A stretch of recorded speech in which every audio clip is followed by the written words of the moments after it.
اسلام پر اٹھائے جاتے تھے، جو اعتراض تھے، ان کے پوائنٹ وائز اللہ تعالیٰ نے جواب دیے ہیں ان سبھی اعتراضات کے۔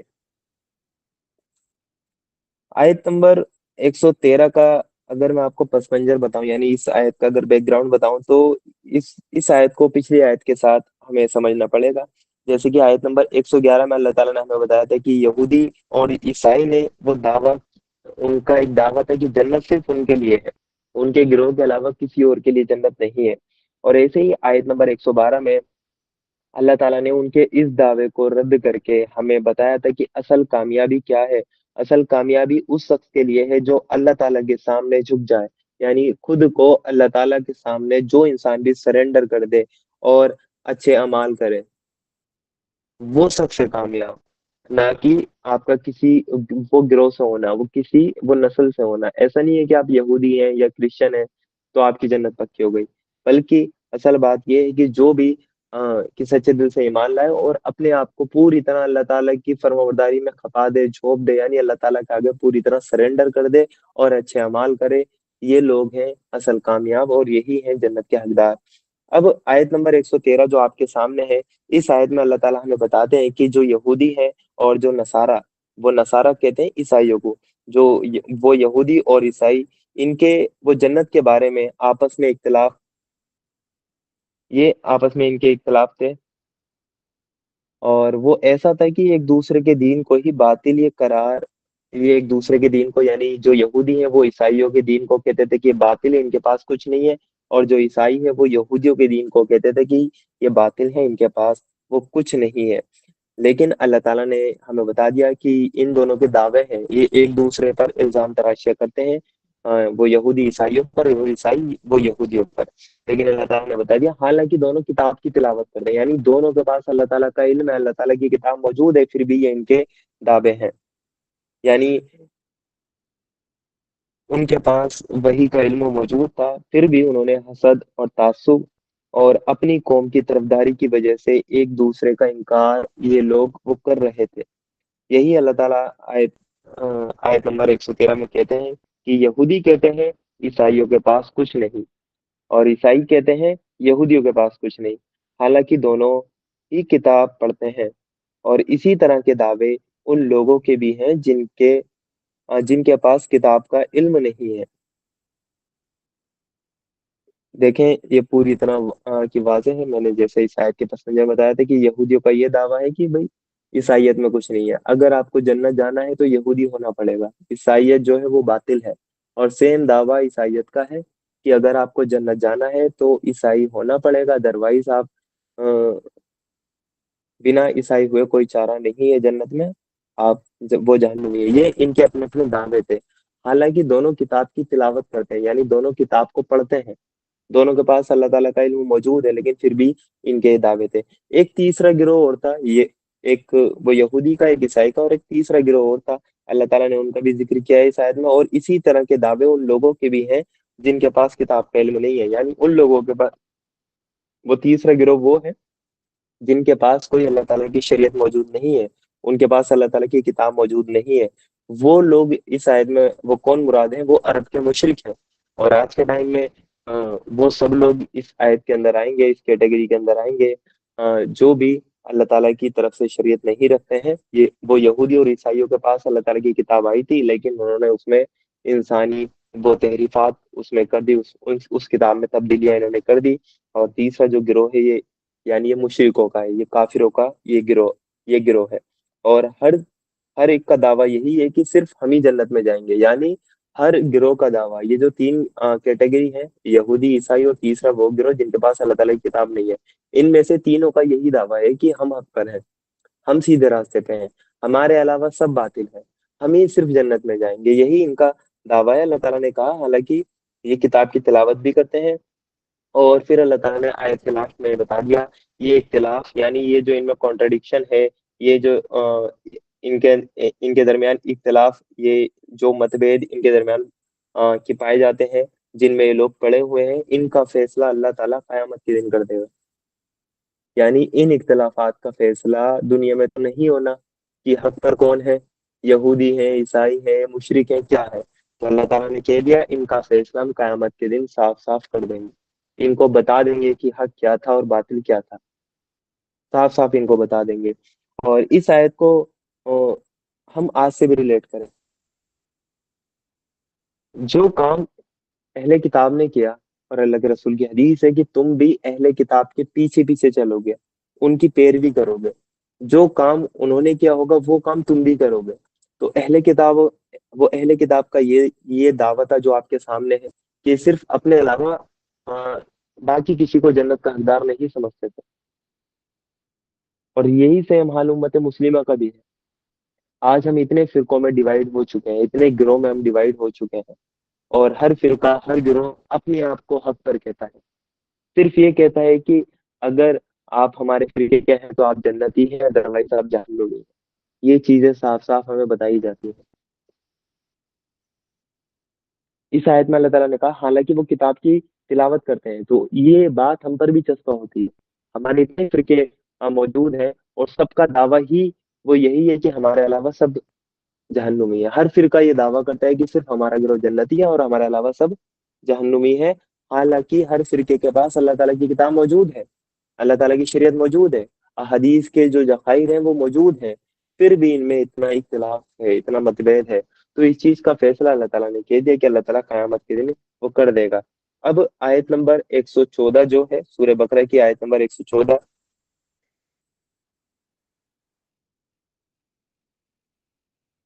آیت نمبر 114 میں اللہ تعالیٰ ہمیں بتائیں گے کہ اللہ کی عبادت سے جو لوگ روکتے ہیں اس کی انتہا وہ صورت کیا ہے، جو لوگ اللہ تعالیٰ کی بندگی سے روکتے ہیں۔ پچھلی آیت میں ہمیں اللہ تعالیٰ نے بتا دیا کہ دین، جو دین حق ہے، اس کو، اس پر وہ اختلاف کا ذکر تھا، یعنی کہ حق کس کے پاس ہے، یہ تھا آیت نمبر 113 میں۔ آیت نمبر 114 میں کہ اللہ تعالیٰ کے جو گھر کی عبادت، اللہ تعالیٰ کے گھر میں عبادت کرنے سے جو لوگ روکتے ہیں ان کا اللہ تعالیٰ نے ذکر کیا ہے۔ اللہ تعالیٰ نے کہا اور اس آدمی سے بڑھ کر ظالم اور کون ہوگا جو اللہ کی عبادت گاہوں میں اس کے نام کی یاد سے روکے اور ان کو اجاڑنے پر اتارو ہو، یعنی اس سے بڑا ظالم آخر ہے کوئی نہیں۔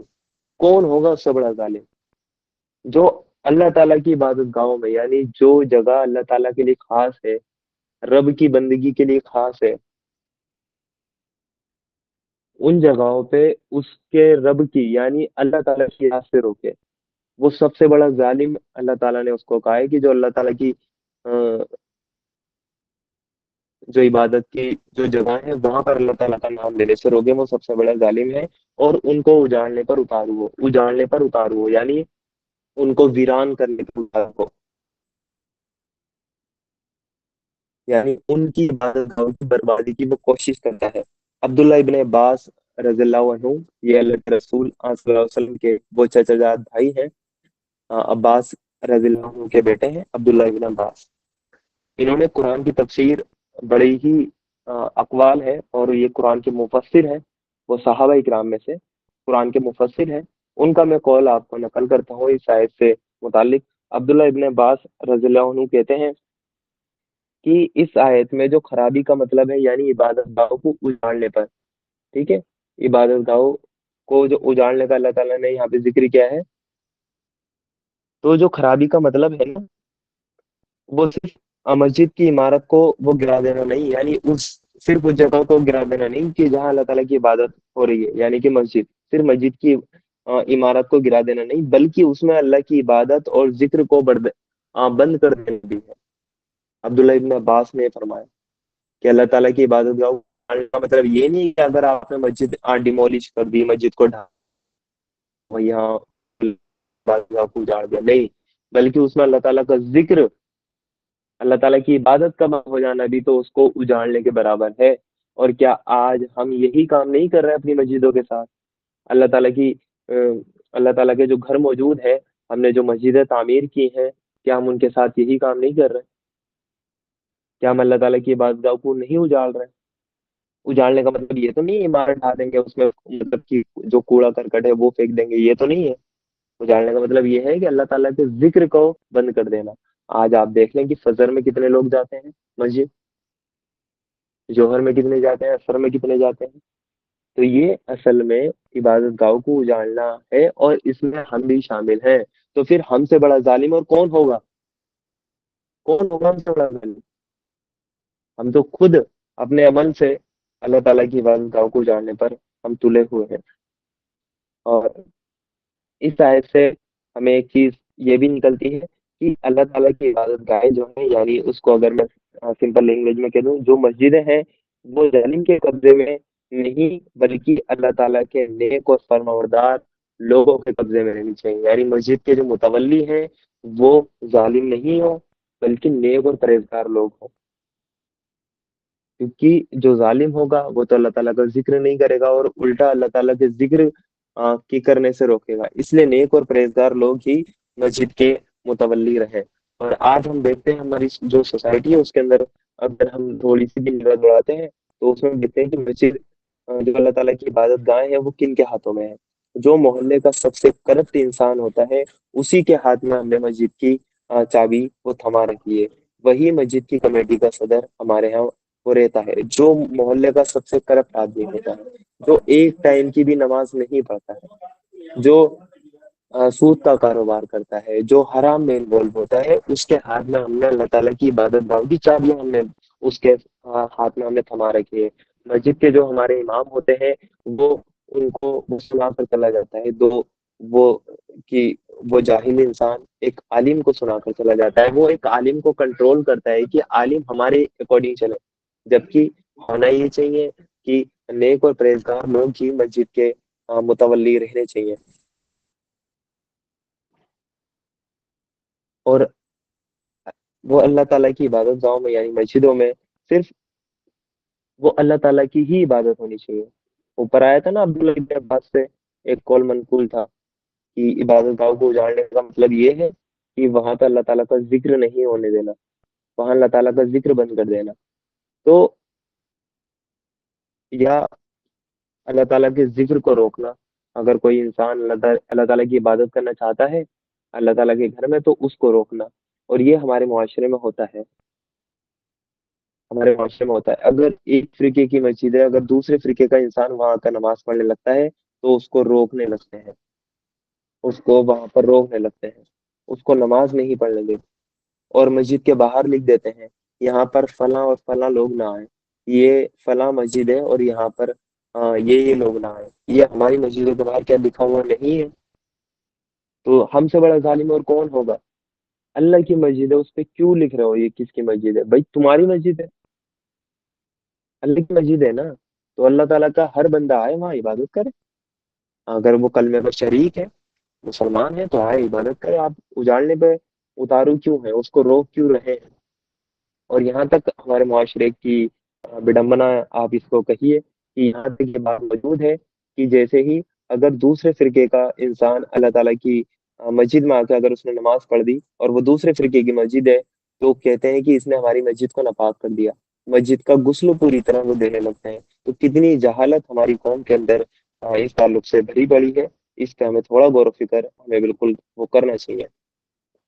اور ایک اور بات ہے کہ اللہ کی مسجد میں یعنی اللہ تعالیٰ کی عبادت گاہ میں، اللہ تعالیٰ کے گھر میں صرف اللہ تعالیٰ کی عبادت ہونی چاہیے، اس کے علاوہ کسی اور کی عبادت نہیں ہونی چاہیے۔ لیکن آج ہم دیکھتے ہیں کہ وہیں اللہ تعالیٰ کے گھر سے ہی غیر اللہ کو پکارا جا رہا ہے، وہیں سے ہی یا غوث المدد کے نعرے لگتے ہیں یا علی المدد کے نعرے لگتے ہیں۔ جہاں صرف اللہ تعالیٰ کی بندگی ہونی چاہیے وہاں اللہ تعالیٰ کے ساتھ ہم غیر اللہ کو بھی شریک ہم ٹھہرا رہے ہیں۔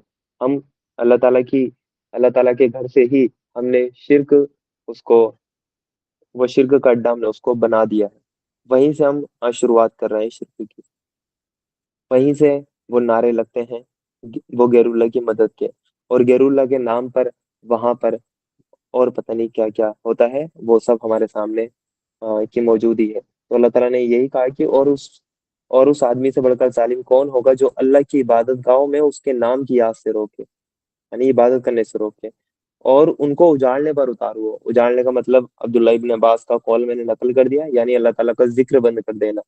ٹھیک ہے، عمارت کو گرا دینا اجاڑنا نہیں ہوا، بلکہ اللہ تعالیٰ کا ذکر اس کے اندر بند کر دینا ہی اس کو اجاڑنا ہے، جیسا کہ آج ہم لوگ کرتے ہیں۔ پھر اللہ تعالیٰ نے کہا ایسے لوگ اس قابل ہیں کہ ان عبادت گاہوں میں قدم نہ رکھیں اور اگر وہاں جائے بھی تو ڈرتے ہوئے جائیں. یعنی یہ جو ظالم لوگ ہیں ان لوگوں کو تو یہ چاہیے کہ اللہ تعالیٰ کی مسجد سے قریب بھی نہ پھٹکے, وہاں یہ قدم بھی نہ رکھیں, بلکہ اگر یہ جائے بھی وہاں پر تو یہ وہاں پر وہ ڈرتے ہوئے اور سہمے ہوئے جائیں. انہیں اس بات کا ڈر ہو کہ اللہ تعالیٰ کی مسجد ہے اور اس کے جو متولی ہیں, جو مسجد کمیٹی ہے, وہ نیک اور پرہیزگار لوگوں کی ہے. اگر ہم وہاں کوئی شرارت کریں گے تو ہماری پکڑ ہوگی اور ہمیں سزا دی جائے گی. یعنی اگر یہ اللہ تعالیٰ کے یہ گھروں میں یہ لوگ آئے بھی نا تو یہ ڈرتے ہوئے آئیں, ان کے دل میں ڈر ہو کہ اگر ہم ذرا سی بھی کوئی شرارت کریں گے یا خلاف شریعت اگر ہم کوئی کام کریں گے تو ہمیں پورے سماج کے سامنے ننگا ہمیں کر دیا جائے. تو اللہ تعالیٰ نے یہی تو بات کہی, ایسے لوگ اس قابل ہے کہ انہیں عبادت گاہ میں قدم بھی نہ رکھیں. یعنی اصل بات تو یہ ہے کہ ان کو آنے ہی وہ نہ دیا جائے, یہ قدم ہی نہ رکھیں. اگر وہاں جائے بھی تو ڈرتے ہوئے جائیں, یعنی اگر جائے بھی تو بڑا ہی ڈرتے ہوئے جائیں. یہاں اس آیت میں ایک اشارہ ہمیں ملتا ہے مکہ کے جو اسلام جو دشمن تھے, مکہ میں جو اسلام دشمن تھے وہ مسلمانوں کو مسجد حرام یعنی جو خانہ کعبہ ہے وہاں پر نماز پڑھنے سے روکتے تھے. اس بات کا بھی اشارہ اس آیت سے ملتا ہے کیونکہ وہ اللہ تعالیٰ کا گھر ہے, اور یہ جو مکہ کے مشرک تھے, مکہ کے جو لوگ تھے, وہاں پر اللہ تعالیٰ کی عبادت سے یہ لوگ روکا کرتے تھے. پھر آیت نمبر 115 ہے سورہ بقرہ, آیت نمبر 115.